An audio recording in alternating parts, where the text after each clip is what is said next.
से जुड़ा हुआ है, वो ये कहते हैं कि जल्दी से संडास उतरती नहीं है, क्या करें? रात को त्रिफला चूर्ण खा के सो जाइए, नहीं तो दूध में घी मिलाकर पी लीजिए, ये सबसे अच्छा है। दूध में घी मिला के रात को सोने से पहले पिएं तो सवेरे संडास बहुत आसानी से उतरती है और सबसे कम समय में पेट साफ होता है। नहीं तो त्रिफला भी ले सकते 3 महीने। देखिए, एक नियम हमेशा याद रखिए, जो मैं बार बार कह, लगातार कोई भी दवा आयुर्वेद की 3 महीने से ज्यादा मत खाइए, और अगर जरूरत पड़ रही है तो थोड़े दिन ब्रेक दे दीजिए, 15 दिन का, 10 दिन का, 20 दिन का ब्रेक के बाद फिर अगले 3 महीने ले सकते हैं, फिर ब्रेक दे दीजिए। फिर ये नियम बहुत जरूरी है, नहीं तो तकलीफ बहुत दूसरी भी हो सकती। पीठ की हड्डी में दर्द है, चूना खाइए। बच्चों को खांसी की एलर्जी अगर है तो नियमित रूप से, मैंने कहा ना, ऐसी चीजें दीजिए, कफनाशक है, सूंठ है, पान का पत्ता है, शहद है, गुड़ है, ये सभी कफनाशक हैं। कितनी उम्र के बच्चों को त्रिफला दिया जा सकता है? अगर छोटे बच्चे हैं तो त्रिफला ना देकर आंवला दीजिए, और त्रिफला देने का समय अगर शुरू कर रहे हैं बच्चों को तो थोड़ा 3-4 साल हो जाने दीजिए उनका। 3-4 साल के पहले दे सकते हैं तो आंवला दीजिए। और वैसे तो मेरा कहना है 14 साल की बच्चों को आंवला ही अच्छा है, त्रिफला उनको ना ही दें। त्रिफला एक उम्र के बाद ही सबसे अच्छा होता है। बहुत अधिक उम्र में घुटनों का दर्द, कमर का दर्द, तरीका मैंने वही बताया, चूना सबसे अच्छा है। अधिक उम्र में चूना सबसे अच्छा, अर्थराइटिस के लिए, घुटनों के दर्द। एड़ी का दर्द और कोहनी का दर्द तो ऐसे ही मिट जाएगा जब पानी घूट घूट पीने लगेगी। जल्दी भूल जाए, स्मरण शक्ति कम हो, गाय का घी नाक में डालना सोते समय। नींद जल्दी ना आए तो क्या करना? गाय का घी नाक में डाल के सोना। हाँ, एक बहुत इंटरेस्टिंग प्रश्न आया, वो पहले दिन का जो मेरा व्याख्यान था कि फ्रिज का क्या करें, तो मैंने तो बोला था कि ये बंद कर दें। अगर आपका दिल नहीं मानता बंद करने के लिए, क्योंकि मैंने कहा ना, हिंदुस्तानियों में एक बुरी आदत है कचरे को इकट्ठा करने की। घर में डिब्बे इतने इकट्ठे रहते हैं, तू पड़े रहते हैं, फेंकते नहीं हमें, हमेशा ये सोचते कभी काम आएंगे, कभी काम आएंगे। तो ये चक्कर घुस गया। अब पता नहीं ये अंग्रेजों के समय से आया या पुराना। तो फ्रिज भी वैसी ही कोई चीज है। तो एक बहन ने या किसी ने सवाल ये लिख के भेजा है कि फ्रिज में से हमने सब्जी निकाल के 48 मिनट रख दी, तो अब उपयोग कर सकते हैं? हाँ, कर सकते हैं। उसको शायद ये बात अच्छे से समझ में आई। वो 48 मिनट का जो किस्सा मैंने बताया ना, तो वो चाहती नहीं है कि फ्रिज घर के बाहर जाए, किसी तरह इसका उपयोग होता रहे। तो ये मजबूरी का खेल है, लेकिन कर लीजिए कि आप कुछ भी जो रखा है फ्रिज में, अगर उसको पकाना चाहते हैं, खाना चाहते हैं, तो निकाल के 48 मिनट रख दीजिए, फिर उसका उपयोग कर लीजिए सब्जी के रूप में। नहीं तो एक चीज मत करिए कभी भी, कोई भी चीज एक बार गर्म करके आपने फ्रिज में तो दोबारा गर्म मत करिए। वो दूध हो या सब्जी हो या दाल हो, करिए ही मत। क्या करना? निकाल के रख दीजिए, 48-50 मिनट रखी रहे, वो अपने आप थोड़ी गर्म हो जाएगी, प्रकृति की गर्मी से, फिर वही खा लीजिए। गर्म तो दोबारा बिल्कुल मत करिए। फ्रिज के दूध को दोबारा गर्म कभी मत करिए, फ्रिज की दाल को दोबारा गर्म कभी मत करिए, फ्रिज की सब्जियों को दोबारा गर्म मत करिए। चटनी भी फ्रिज में से निकाल के रख के खाइए। दही भी फ्रिज में दही रख देते हैं, 48 मिनट रखा रहने दीजिए, फिर आप उसका उपयोग करिए, तुरंत निकाल के और छाछ बना के, वो बिल्कुल मत करिए। मेवा खाना चाहिए कि नहीं? सूखा मेवा जरूर खाइए, ड्राई फ्रूट्स आप जरूर खाइए, लेकिन जो ड्राई फ्रूट्स आपके लिए अनुकूल हैं, आप जहां रहते हैं वहां के हिसाब से मैं कह रहा हूं, सबसे अच्छा बादाम आपके अनुकूल है। आपके अनुकूल काजू नहीं है। बादाम बहुत अनुकूल है मद्रास में रहने वालों को, काजू अनुकूल है जम्मू कश्मीर में रहने वालों, तो बादाम भरपूर रखते हैं। और जो दूसरी चीज अनुकूल है, मुनक्का, किशमिश। किशमिश और मुनक्के में थोड़ा अंतर है, बड़ी किशमिश को मुनक्का, तो मुनक्का और किशमिश ये आपके बहुत अनुकूल है। बादाम आपके बहुत अनुकूल है। मखाना 50-50 है। ज्यादा अनुकूल तो बिहार, उत्तर प्रदेश वालों को है, और थोड़ा चले तो झारखंड वालों को। आपके लिए 50-50, ना बहुत प्रतिकूल है ना बहुत अनुकूल है, बीच का है। और बाकी जो अखरोट वगैरह हैं, ये आपके अनुकूल नहीं। अखरोट खाना चाहिए हमेशा ठंड में रहने वाले लोगों को, आपके लिए अखरोट बिल्कुल अनुकूल नहीं। और ड्राई फ्रूट्स क्या खाते हैं आप?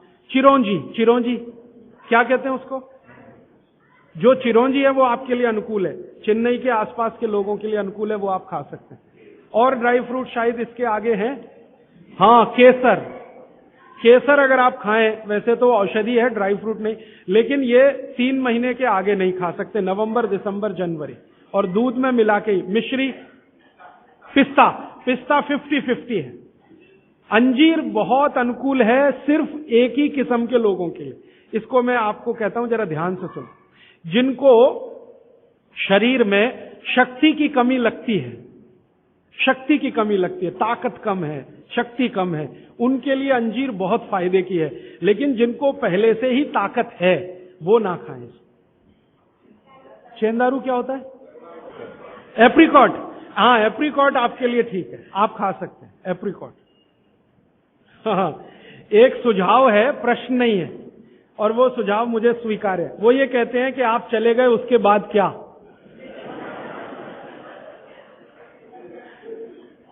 तो उसके बाद ये व्यवस्था या अभियान या ये बातें या ये ज्ञान सतत निरंतर चलता रहे, इसके लिए आपकी मेरी एक छोटी सी कोई एक एडजस्टमेंट हो जाए तो बहुत अच्छा। मैं ये चाहता हूं कि जो कुछ मैंने सीखा वो आप सीख लो। हाँ, और बाबूजी बोलेंगे वैसे, मेरा ऐसा कहना है, जो मैंने सीखा वो आप सीख लो, उतना ही सीख लो जितना मेरे पास है, फिर आप उससे आगे भी सीख सकते हैं, और ये दूसरों को सिखाते जाएं। तो नियमित रूप से ऐसी व्यवस्था अगर आप सब मिलके करें, मुझे स्वीकार है। सुबह का पानी तांबे के बर्तन का पी सकते हैं जिनको कब्जियत की बहुत तकलीफ है, लेकिन शरीर में तांबा ज्यादा हो तो वो नहीं पिए।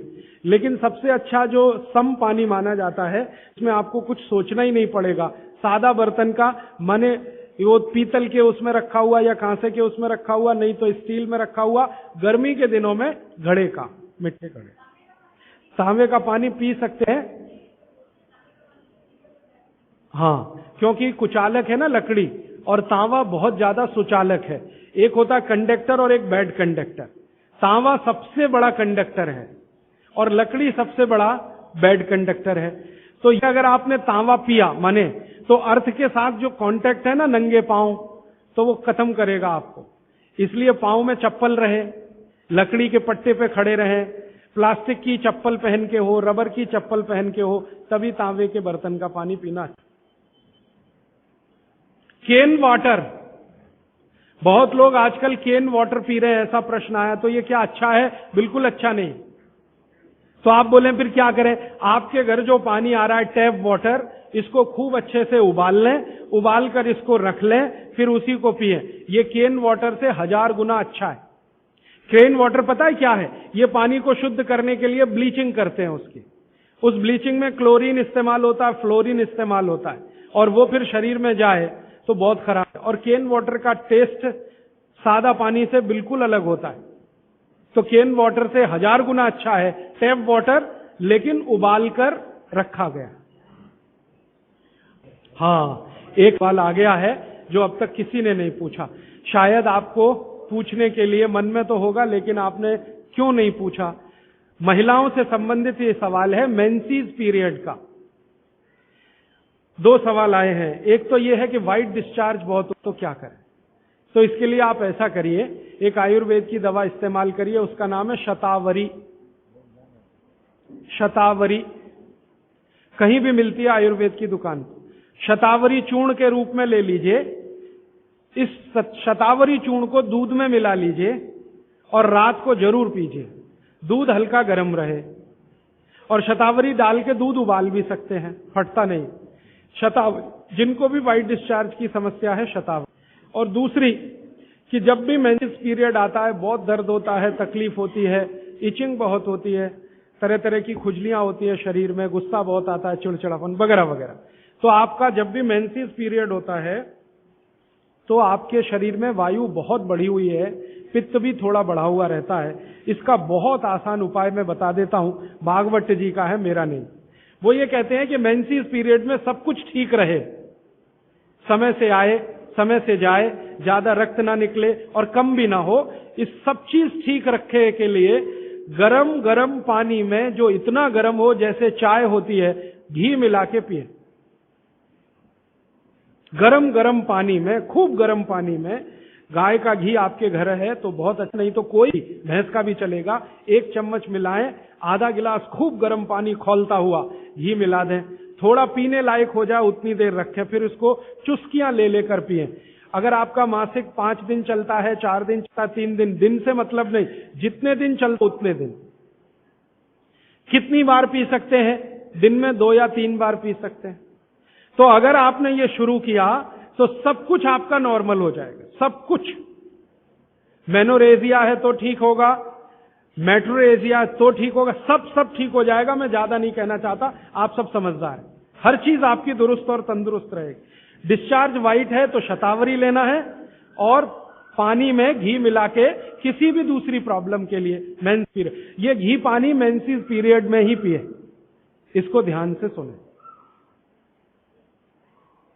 मेवा से वेट बढ़ता है, काजू को छोड़कर किसी भी मेवा से वेट नहीं बढ़ता, काजू ही है जो वजन बढ़ाता है, बाकी कोई भी सूखा मेवा वजन नहीं बढ़ाता। मुंह से बदबू आती है तो समझ लो पेट साफ नहीं है, तो रात को त्रिफला खा के सो, नहीं तो दूध और घी मिला के पियो, सुबह उठते ही पानी पी लो, मुंह की बदबू बंद। हाथ पैर सुन्न हो जाते, मतलब चूना खाते रहिए। हाँ, अब ये एक सवाल ऐसा है कि चूने से जीभ फट जाती है, तो आप चूना अगर सीधे जीभ पे खाएंगे तो फटेगी, पानी में डालकर खाएंगे कभी जीभ नहीं फटेगी, दही में डालकर खाएंगे नहीं फटेगी, मट्ठे में पिएंगे तो नहीं फटेगी, जीभ पर चाटेंगे चूना तो जरूर जीभ फटेगी। अब किसी ने एक सवाल पूछा, हनी के केमिकल कंपोनेंट्स बताइए। वो किताब में पूरा है, आप पढ़ लीजिए। टीबी पेशेंट है, ट्यूबरकुलोसिस, तो आप जरूर उनको गोमूत्र पिलाइए। अगर खाली गोमूत्र, शुद्ध गोमूत्र, अर्क नहीं, खाली गोमूत्र आपने पिला दिया तो 3 से 4 महीने में टीबी जड़ से ठीक होती। दही में, या तो छाछ में, या तो पानी में, नहीं तो पान में। चूना ये पान में जो खाते हैं वही। और 5 मिनट रुकिए, मैंने मेरा कंक्लूड किया है, लेकिन ये आज के लिए है, जिंदगी के लिए ये कंक्लूजन नहीं है, ये तो रास्ता अभी खुला है जिंदगी के लिए।